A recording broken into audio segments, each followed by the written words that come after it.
Estados de ánimo del psicoanálisis. Lo imposible más allá de la soberana crueldad. Fragmento 2, de la página 49 a la 57. Nadie podrá decir nunca si el momento propio de los estados generales estaba en sí mismo, en su instancia general, destinado a perder o a salvar la cabeza del rey. Y si incluso el rey, al convocar a esos últimos estados generales, volviendo la crueldad contra sí mismo, no firmó con su propia mano su sentencia de muerte.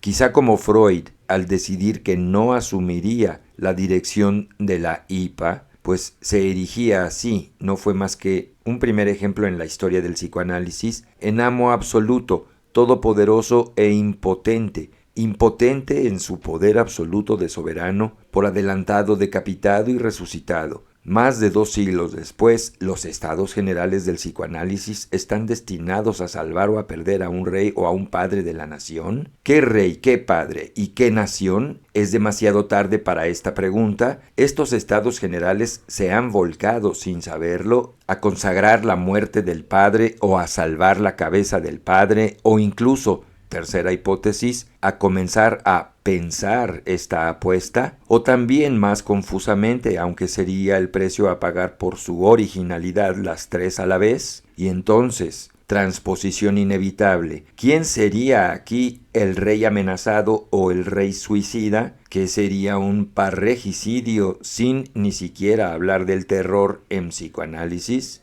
Algunos de los aquí presentes hemos insistido sobre el hecho de que el psicoanálisis como ciencia, y si quiere ser también una ciencia teórica, una institución y una comunidad científicas, es el único que compromete de manera intrínseca el nombre propio de su fundador en una lógica de filiación transferencial que pretende poder analizar y cuyo concepto justamente produjo. Diremos aquí que el nombre de Freud, el nombre de un psicoanálisis todavía freudiano, es, bajo esa forma literal o bajo esas formas metonímicas más sutiles, la apuesta del parregicidio autoinmunitario de provocar, de evitar o de pensar. Esta pregunta no se limita a tal o cual muerte de Freud. La supervivencia como una crueldad hacia uno consiste siempre en resistir más de una muerte, y ya desde el hecho de vivir, o incluso si tal o cual de esas muertes parece más insignificante que otra.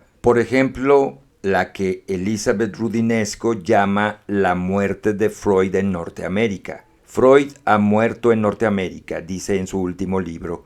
Hago alusión a Norteamérica para señalar virtualmente lo que debería ser un retorno más insistente sobre lo que ese nombre de país designa para nosotros aquí, hoy, cuando se trata de la lamentada globalización en curso, en la cual la hegemonía norteamericana es evidente y al mismo tiempo cada vez más crítica, quiero decir vulnerable, cuando se trata de la lengua angloamericana en trance de convertirse irresistiblemente en la única lengua efectivamente universal, cuando se trata del mercado en general, de la teletécnica, del principio de soberanía Estado nacional, que los Estados Unidos protegen de manera inflexible cuando es la suya y limitan cuando es la de los otros, la de los países menos poderosos, cifra Arendt. Cuando se trata del destino del psicoanálisis freudiano cada vez más marginado en los Estados Unidos, o también y sobre todo, tomo esto como un índice de los más significativos,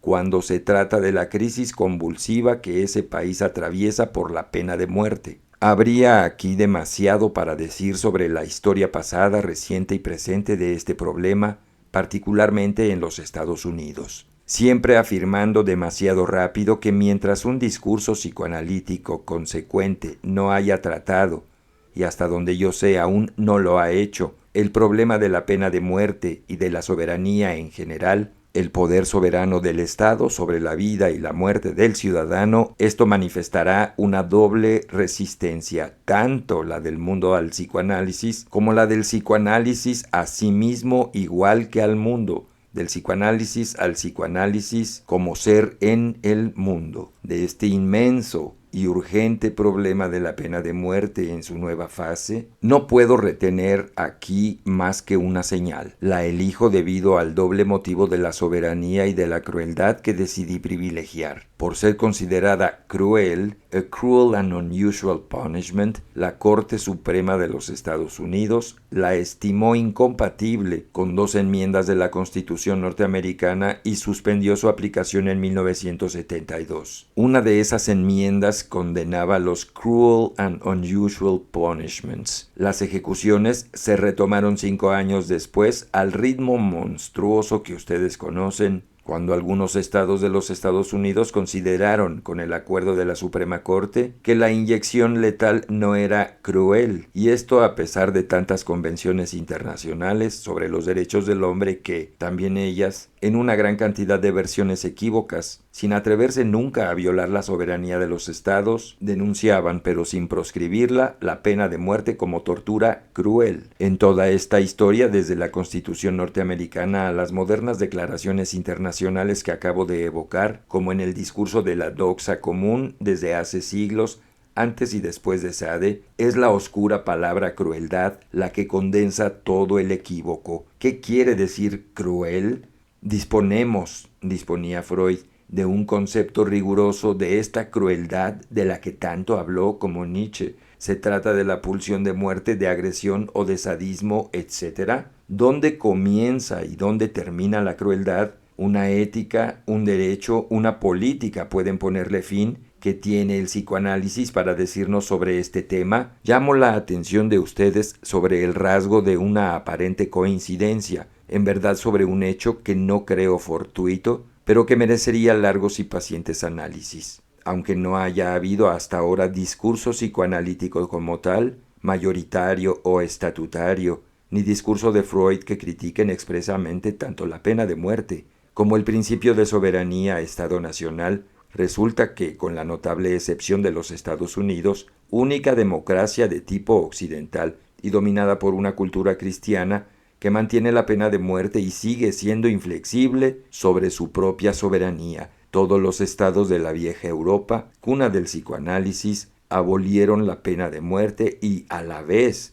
iniciaron un proceso ambiguo que, sin poner fin a la soberanía Estado nacional, la expone en todo caso a una crisis o a un recuestionamiento sin precedentes. Antes de examinar la respuesta de Freud a Einstein, quise hacer referencia al último libro de Elizabeth Roudinesco y a lo que dice respecto de Norteamérica, aun cuando no aborde estos temas, crueldad, soberanía, pena de muerte, etc. Es importante no disimular lo que estos estados generales deben a las premisas, a los trabajos y los trayectos tan diferentes, pero aquí no fortuitamente aliados, de Elizabeth Roudinesco y de René Major, a ellos mismos y a todos aquellos, todas aquellas que, en una admirable colegialidad sin jerarquía, orientaron los comités de los estados generales. Cada uno y cada una con su historia, su trayectoria, su propia obra. No los nombro por amistad, por cortesía esperada, por reconocimiento obligado o para obedecer complacencia convencional a algún rito de la hospitalidad. Aquí no solamente tenemos una deuda por la honestidad responsable, sino por la lucidez analítica y política de analizar, de exhibir incluso en tantos trabajos diferentes pero cruzados, en su situación en el interior y en el borde del campo analítico mundial, en las interpretaciones, los emprendimientos, las alianzas políticas y teóricas contraídas desde hace tiempo, todo lo cual ha hecho posible y necesaria la celebración de estos estados generales. No comprenderíamos la génesis de este encuentro inaudito y ni siquiera el nombre de estos estados generales si por ficción, por pudor o por desconocimiento evitáramos tomar en cuenta, aunque sea para discutirlo, todo lo que desde hace tiempo tuvo en vilo a las investigaciones, las publicaciones, los emprendimientos de Major, de Roudinesco y de todos los miembros de los 2 comités de preparación, el francés y el internacional. Me refiero aquí a lo que es legible en sus libros, a través de sus libros, en sus tomas de posición éticas, políticas e institucionales, en las afinidades y en los conflictos que los determinan dentro y fuera de las comunidades psicoanalíticas en Francia y fuera de Francia. Muchas cosas pueden distinguir o separar las posiciones y las obras de todos aquellos y de todas aquellas que tomaron la iniciativa de estos estados generales. Pero lo que debería ser analizado como uno de los síntomas de los secretos públicos del acontecimiento del que hablo, es su asociación. Aquí su acuerdo, la red de solidaridades nacionales e internacionales en la cual su trabajo vino a inscribirse y que sostiene esta causa común. No prestar la atención necesaria a esta situación y a estas motivaciones bajo pretexto de que, con razón, estos estados generales se habrían dado espontáneamente su ley de manera autónoma bajo pretexto de que se habrían autoconvocado y no heteroconvocado, sería, en mi opinión, una debilidad política, una denegación, incluso una dimisión analítica. Como una auténtica autonomía igualitaria y democrática se instituye y debe hacerlo a partir de una heteronomía que sobrevive todavía a lo que la sobrevive, a partir de una ley del otro, como venida del otro sobreviviente. He aquí una de las formas de la pregunta ¿qué hacer?, que quisiera llevar sin coartada, más allá de toda soberanía y de toda crueldad posibles. Esta pregunta no es ajena a la del parricidio. Acabo de decir secreto público. El juramento del juego de pelota fue público. Comprometía a no irse antes de haber votado una constitución. Entonces se preguntarán ustedes ¿de qué constitución? ¿De qué nueva carta de aquí en más se harán ustedes mismos responsables antes de separarse? ¿De qué nuevas instituciones? ¿De qué formas de transición y de transmisión? ¿En qué lengua? ¿Para qué poder estatal o transestatal? Ah, los juramentos, la fuerza performativa de los juramentos y de las promesas. Ah, la fe jurada. Ah, los perjurios. Ah, la fatal cruel de los perjurios. Para sellar la primera comunidad institucional del psicoanálisis de manera secreta e independientemente de la fundación pública de la Sociedad Internacional de Psicoanálisis, poco después de ella hubo también juramento, fe jurada y anillos, más de 2, finalmente 7, para comprometer al comité. 7 anillos cada vez, de una vez para siempre, cada vez una piedra preciosa, griega, ni egipcia ni judía, grabada de una colección de Freud. Una cabeza de Júpiter.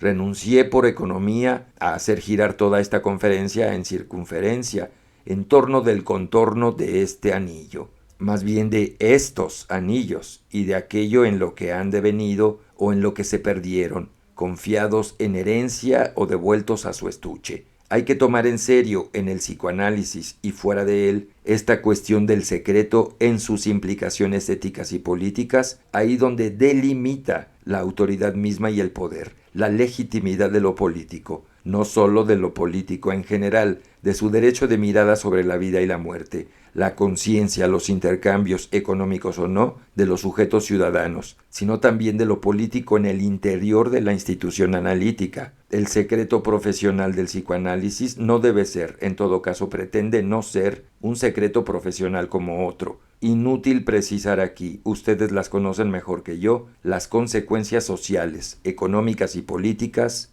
de esta vocación al secreto, sea o no respetada. Hay también relaciones entre el Estado, polis, politeia, policía o política, y ustedes, y nosotros. Insisto con este episodio del comité que podemos tomar como anecdótico o inesencial, pues en el momento de los 7 anillos, Freud reconoce sin duda que hay algo infantil y tal vez un elemento romántico en esa concepción, pero exige que la existencia y la acción de este comité sigan siendo absolutamente secretas. Podemos decir que de 1000 maneras este secreto fue en sí mismo constitutivo y alegóricamente representativo de lo que en el psicoanálisis sigue siendo y tal vez deba seguir siendo rebelde a la res pública, de lo político, incluso de lo democrático. En todo caso quiero decir de una democracia todavía fundada por algún tiempo todavía en un concepto estatista,